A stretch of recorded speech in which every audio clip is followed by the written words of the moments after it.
ذرا توجہ چاہوں گا، اے میرے ادنا کے سنی مسلمانوں، ارے کون کہتا ہے مومن مر گیا؟ ارے جس کا خریدار اللہ ہو، ارے ان کی موت آ ہی نہیں سکتی۔ ذرا توجہ چاہوں گا، ارے مومن مرتا نہیں ہے بلکہ وہ قید سے چھوٹتا ہے، اپنا گھر جاتا ہے۔ توجہ چاہوں گا، ارے آپ علماء کرام سے سنتے ہیں، اللہ کا فرمان سنتے ہیں، کل نفس ذائقۃ الموت، ہر نفس کو، ہر جاندار کو موت کا مزہ چکھنا ہے۔ کیا ہے موت کا مزہ؟ چکھنا ہے، مرنا نہیں ہے۔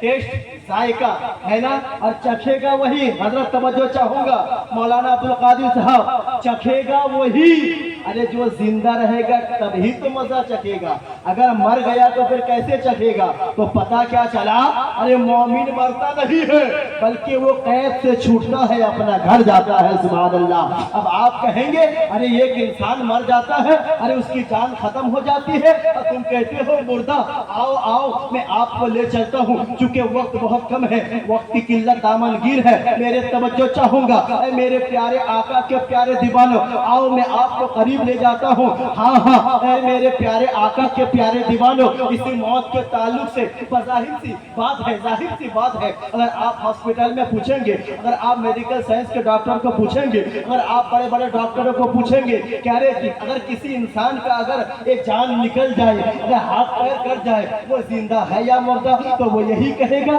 ارے جب جان نکل گئی ہے، ارے وہ زندہ نہیں ہے بلکہ وہ مردہ ہے۔ اگر کسی کا ہاتھ پیر کٹ گیا ہے، اگر چھلنی ہو گیا ہے تو وہ مردہ ہے۔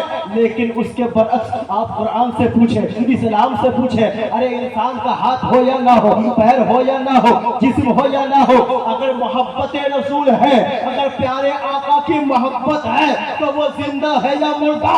تو قرآن کہے گا ارے تم انہیں مردہ کہتے ہو تو اللہ کی راہ میں شہید کیے جاتے ہیں، اللہ کی راہ میں مارے جاتے ہیں، قتل کیے جاتے ہیں، ارے انہیں مردہ کہنا تو دور کی بات، بلکہ اللہ تبارک و تعالیٰ نے مردہ گمان کرنے کو بھی حرام قرار دیا ہے۔ اے میرے پیارے آقا کے پیارے دیوانوں، بات سمجھ میں نہیں آئی، آؤ اگلا چلتے ہیں۔ ابو جہل کے بارے میں سنا ہوگا، ابو لہب کے بارے میں سنا ہوگا۔ میرے پیارے آقا کے پیارے دیوانوں، اللہ تبارک و تعالیٰ کے محبوب پیارے آقا ابو جہل کو سمجھاتے ہیں، ایک بار سمجھایا، دو بار سمجھایا، تین بار سمجھایا، چار بار سمجھایا، کیا سمجھایا؟ ارے مجھے نبی مان لے، اللہ کو ایک مان لے، ارے بت پرستی چھوڑ دے۔ ساری باتیں سمجھانے کے باوجود وہ ابو جہل نہیں مانا، ابو لہب نہیں مانا۔ ادھر اللہ تبارک و تعالیٰ جبریل امی کو بھیج کے قرآن نازل فرماتا ہے، وحی نازل فرماتا ہے۔ کیا فرماتا ہے؟ اللہ تبارک و تعالیٰ فرماتا ہے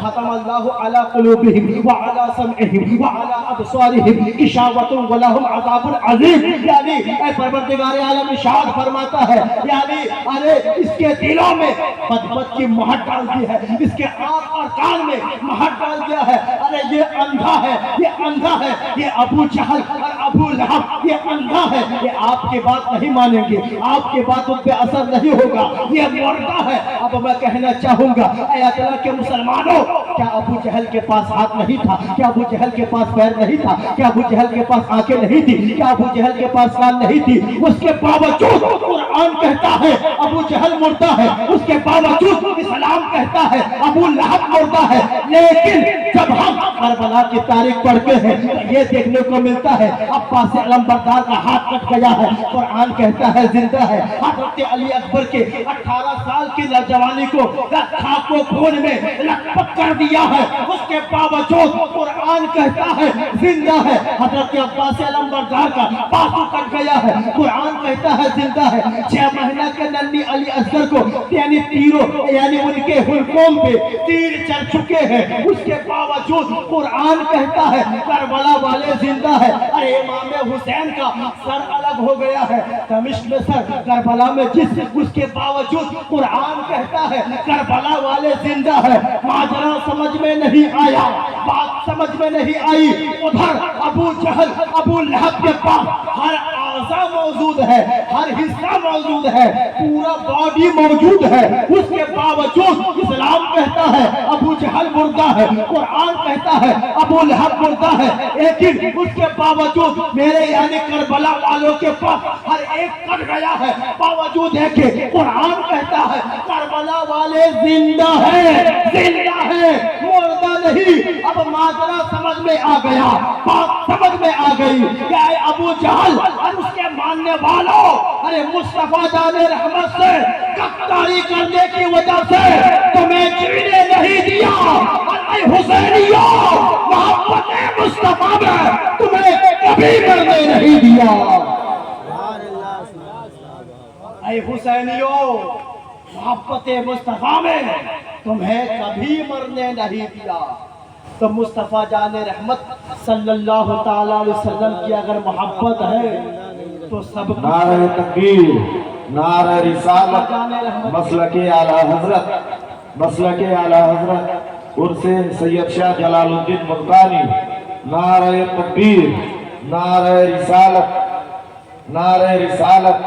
مسلک اعلیٰ حضرت علامہ مولانا مبارک حسین مبارک، نعرہ تکبیر۔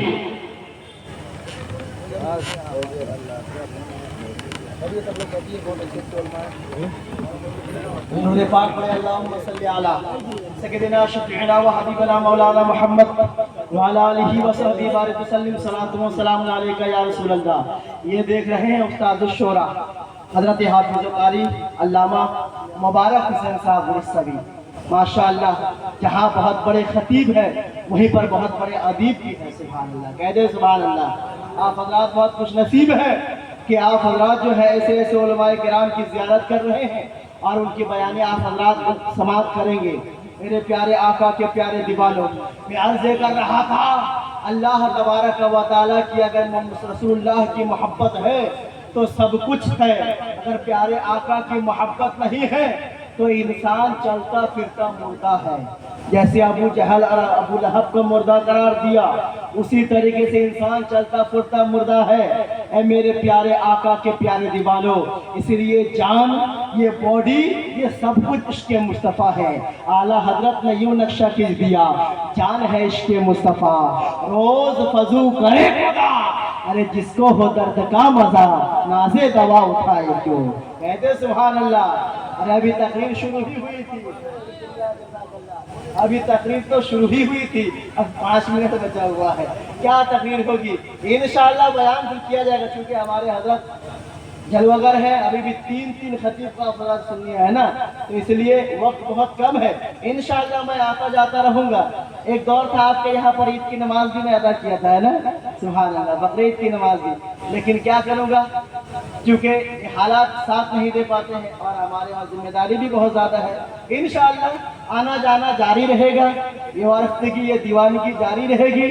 تو میں عرض کر رہا تھا ان اللہ اشتری من المؤمنین، اللہ نے مومنوں سے خریدا، اور جس کا خریدنے والا پروردگار عالم ہو جس جان کا، تو وہ جان فنا نہیں ہو سکتے، ہے نا۔ ارے میرے پیارے آقا